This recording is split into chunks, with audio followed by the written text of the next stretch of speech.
Good morning, guys. Happy Thursday morning.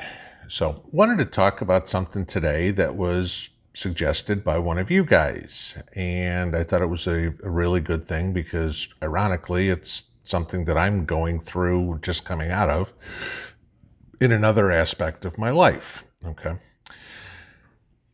What I want to talk about is prepper burnout. We've all experienced it. Okay. At one point or another, it's like, holy crap, it's just how much more.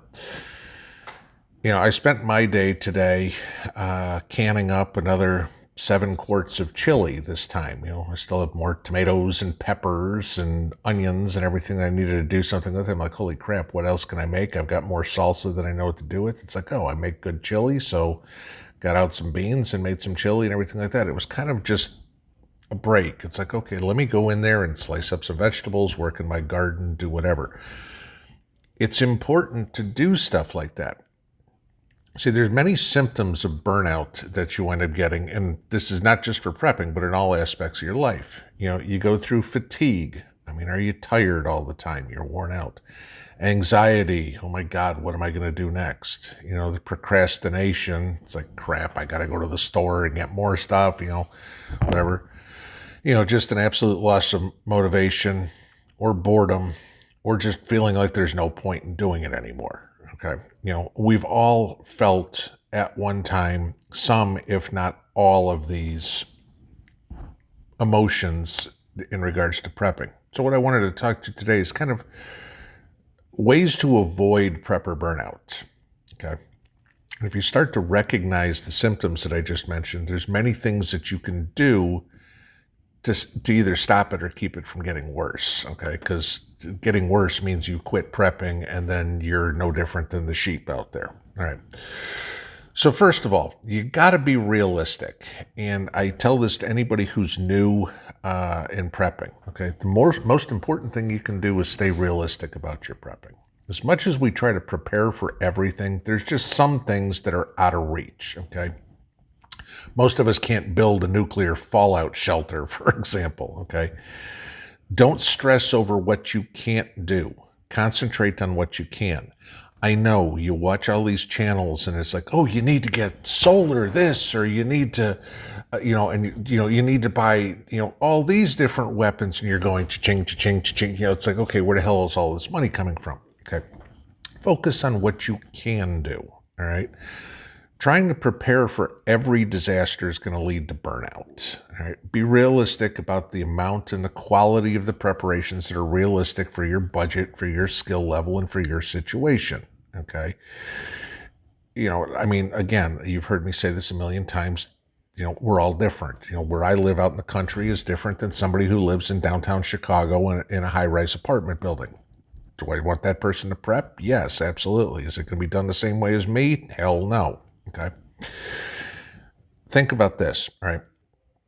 If you're one of those people that insists on only high quality gear, or you got to have all organic food or whatever it is, that's too costly in your budget at any given time, you could end up procrastinating for long periods of time while you save money.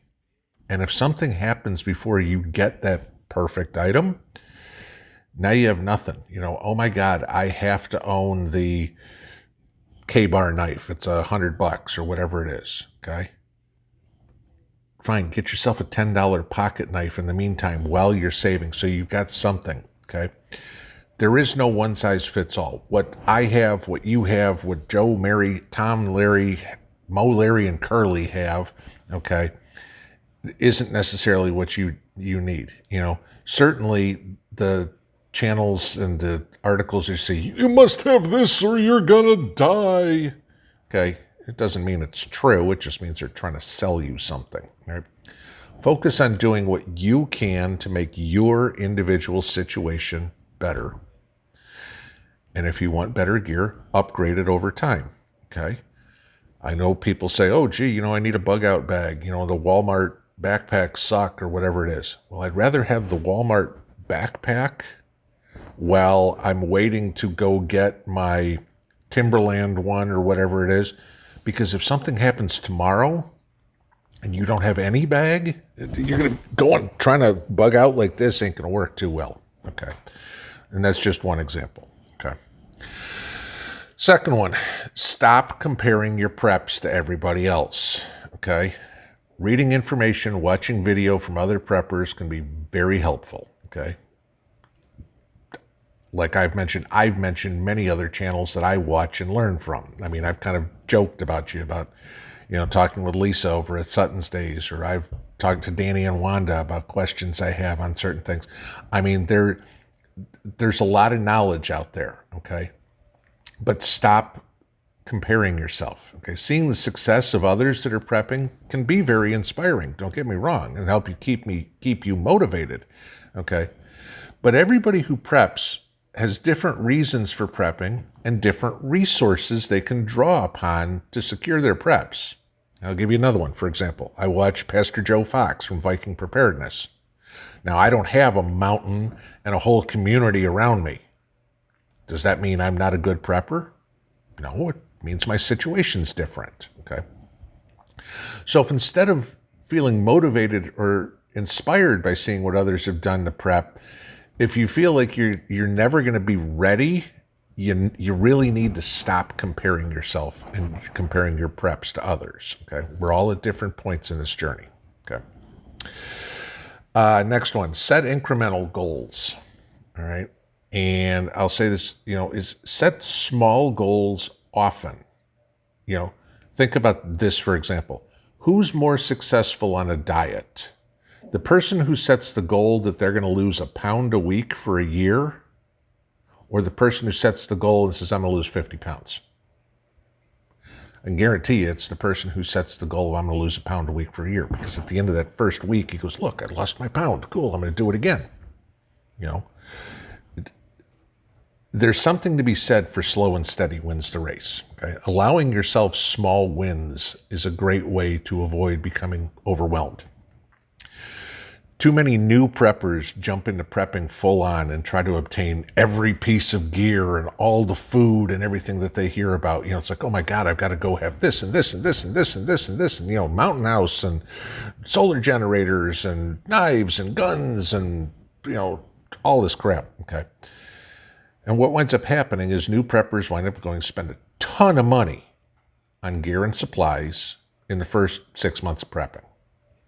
And a year later, it's still sitting all in the packaging in a closet somewhere because they've never got out and even tried to use the stuff yet, okay? So, small pieces. I'm going to work on my food. I'm going to work on my water. I'm going to work on my weaponry. I'm going to work on my power, whatever it is.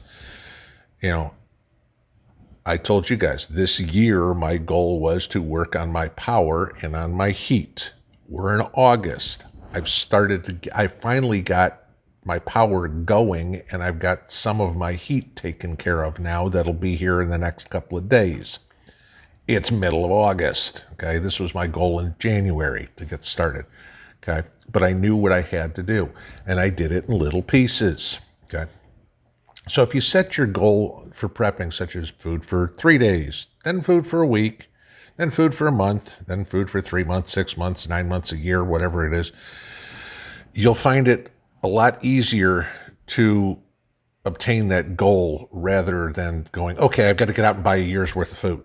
Okay. I can't imagine somebody going, crap, all right, honey, I'm going to the grocery store. Give me $2,000 because I'm going to go buy a year's worth of canned goods today. If you can buy it for $2,000 even anymore. Okay. You look at the checkbook and go, this isn't possible. And so you get paralysis by analysis. You go, there's no way I can afford $2,000 for a year's worth of food. Screw it. I'm not preparing. Okay. So what you do instead is, you know what, honey, I'm going to spend an extra $100 this month or $150 this month on food. We're going to start prepping. Okay. You're going to start putting some of it away. And you'll be amazed how fast that does build up. Okay. Now, if you're just getting started now and SHTF happens tomorrow, I'm sorry, there's nothing you can do about it. But, it's always, the best day to plant a tree is, the second best day to plant a tree is today. The best day to plant a tree was 10 years ago. Okay. So Same principle applies to prepping. Another way to avoid burnout: stay organized. Okay, as you begin stockpiling your preps, it's going to be very easy to get organized if you don't have a plan for staying organized. Food is a big key here. Food has expiration dates. Okay, nothing will frustrate you faster than throwing away food you spent money on and used up space to store because it's expired and gone bad. You need an organization system. I've mentioned Prepper Nerd System many times. It's a good one. You can also create your own. It's tough to do, but it's not impossible. And we all fail here too. Okay, I told you all in the live stream a couple of days ago about me not realizing I had 70 pounds of chicken in my freezer. I thought I had 20. Okay, but I found out why, because I went and did an inventory. I was staying organized. Okay, inventory is very important. That way you can figure out where your holes are before you spend money on stuff that you already have enough on. The last thing I need to do is go out and buy more chicken if I got 70 pounds of chicken. Okay. When I first started prepping, okay, I didn't stay very well organized. I had a ton of supplies and gears and, that I wouldn't have easily been able to find in an emergency. Okay. Especially if the power's out and, it was dark. Happens many times out here. Power go out every other month here. Okay. But how many times have you in your life, and this is exactly what happened to me, okay, have had the power go out and you looked all over the house for the flashlight, you found the damn flashlight and it had no batteries in it, or the batteries were dead. That was what started my total organization. It's like, okay, this is driving me nuts when I can't find a flashlight in the dark. All right. Is my organization perfect? Hell no. Okay. Nobody's perfect. If anybody tries to tell you they are perfect, tune them out. Okay. But get some sort of organization that you are comfortable with. If it helps, okay, keep a list of where you have things stored, in regards to what supplies, what gear, what food, and then keep that list in a constant place. Okay, gee, I know my flashlights are all in the gray bin in the under the spare bedroom bed. Okay, if you've got that list and it's somewhere you always know, damn, where'd I put the flashlights? Oh, flashlights, that's where they are. Okay, no problem. This is a great idea for people who have stuff stored in all sorts of places, or in totes, because you can't see through most of them.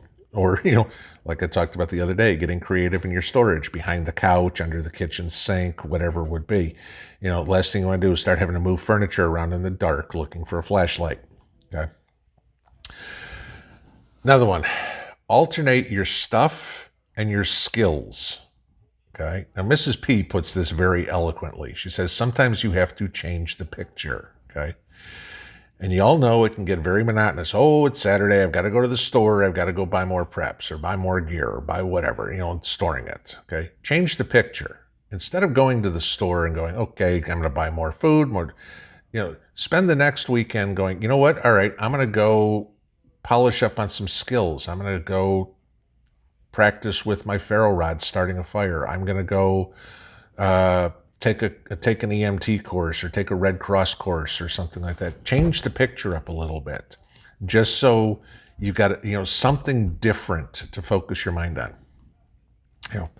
One I like, obviously, is sharing what you know. Okay, it's a great way to avoid getting burned out, and it's probably one of the things that got me started on YouTube. Okay, there were some great channels I watched, and some that were garbage.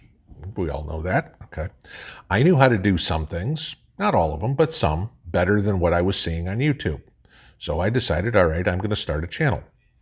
And, teaching others the knowledge and the skills that you've already learned not only helps you keep your skills sharp, but it can keep you motivated, which you guys do for me like crazy, okay, and keep me inspired to keep going and getting better. And how many times you guys say, oh, you need to do this or need to do that.